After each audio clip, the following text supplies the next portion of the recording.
राहुल अपने घर के पुराने बगीचे में एक दिन खुदाई कर रहा था जब उसने एक रहस्यमयी संदूक पाया। संदूक के अंदर पुराना दर्पण और एक किताब थी। किताब में एक पुराने जादू के बारे में लिखा था। इसमें क्लोन बनाने की विधि बताई गई थी। राहुल ने इसे मजाक समझकर छोड़ दिया, लेकिन उसे ध्यान आया कि एक ही तरह के लोग उसके आसपास दिख रहे हैं। रात को राहुल ने उसे दर्पण को अपने कमरे में रखा और उसे किताब को पढ़ने की कोशिश की।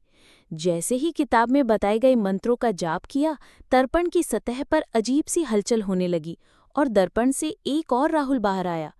ये क्लोन हूबहू राहुल जैसा था, लेकिन उसकी आंखों में एक अजीब सी चमक थी। राहुल ने सोचा कि ये एक मजेदार प्रयोग हो सकता है। जल्द ही उसने महसूस किया कि क्लोन पूरी तरह से अलग था और उसकी इच्छाओं और इरादों में कोई समानता नहीं थी। क्लोन राहुल के जीवन में धीरे धीरे घुसपैठ करना, उसके दोस्तों और परिवार के साथ भी व्यवहार करने लगा।